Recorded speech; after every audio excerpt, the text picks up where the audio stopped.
আর এইদিকে দেখছি আমার মা ভাজা পিঠে বানানোর জন্য সবকিছু রেডি করে রাখছে। আমাকে বলছে তুমি নিজে হাতে এগুলি বানিয়ে দাও। আসলে আমাদের দিকে এটা ভাজা পিঠে বলে না, পাকান পিঠা বলে। তো আপনাদের দেশে কি বলে, কি নামে পরিচিত? আসসালামু আলাইকুম বন্ধুরা, সবাই কেমন আছেন? আশা করি সকলে অনেক ভালো আছেন। তো আমিও ভালো আছি, কারণ আমি যাচ্ছি আমার মায়ের বাড়িতে। কুরবানি ঈদ খেয়ে আসছি আর তারপরে যাওয়া হয়নি। আমার ভাইয়া আসছে বাড়িতে, তাই মা, ভাবি, ভাইয়া বারবার ফোন দিচ্ছে আমাকে যাওয়ার জন্য। তো যাওয়ার জন্য মা ছেলে রেডি হয়ে গেলাম। আজকে অনেক রোদ এবং গরম পড়ছে, তো আমার ছেলের নাকি অনেক গরম লাগছে, সেজন্য 3/4 প্যান্ট পরেছে। স্যাম্পল ভাবে একটা গেঞ্জি গায়ে দিয়েছে। অনেক দ্রুত অটোটা পেয়ে গেছি, তাই তাড়াতাড়ি রওনাও হয়ে গেলাম। আর অনেকে জিজ্ঞাসা করেন যে আপনার মায়ের বাড়ি কোথায়। আমি তাদেরকে আজকে সহজভাবে বলে দেব।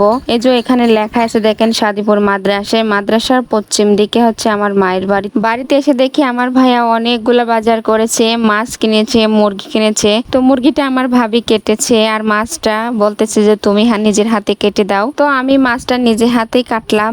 আর এইদিকে দেখছি আমার মা ভাজা পিঠে বানানোর জন্য সবকিছু রেডি করে রাখছে। আমাকে বলছে তুমি নিজে হাতে এগুলি বানিয়ে দাও। আসলে আমাদের দিকে এটা ভাজা পিঠে বলে না, পাকান পিঠা বলে। তো আপনাদের দেশে কি বলে, কি নামে পরিচিত, অবশ্যই কিন্তু কমেন্ট করে বলবেন। আর আমার ছেলে কিন্তু এটা মিষ্টি পিঠা বলে। হাসানের আব্বু এই পিঠা অনেক পছন্দ করে, আমাদের পরিবারের সবাই আমরা পছন্দ করি। আমার ভাইয়া অনেক দিন পর পর আসে, আর ওখানে তো পিঠা কিনা ছাড়া খাওয়া যায় না। সেজন্য আমার ভাইয়া যখন বাড়িতে আসে তখন আমার মা সব ধরনের পিঠা বানায়। তো আমি আজকে নিজে হাতে পিঠা বানাইবো। প্রথমে নুন এবং চিনি মিশাই নিলাম। এখন আমি চালের আটা দিব। শুধু চালের আটা নয়, কিছু ময়দার আটাও দিব।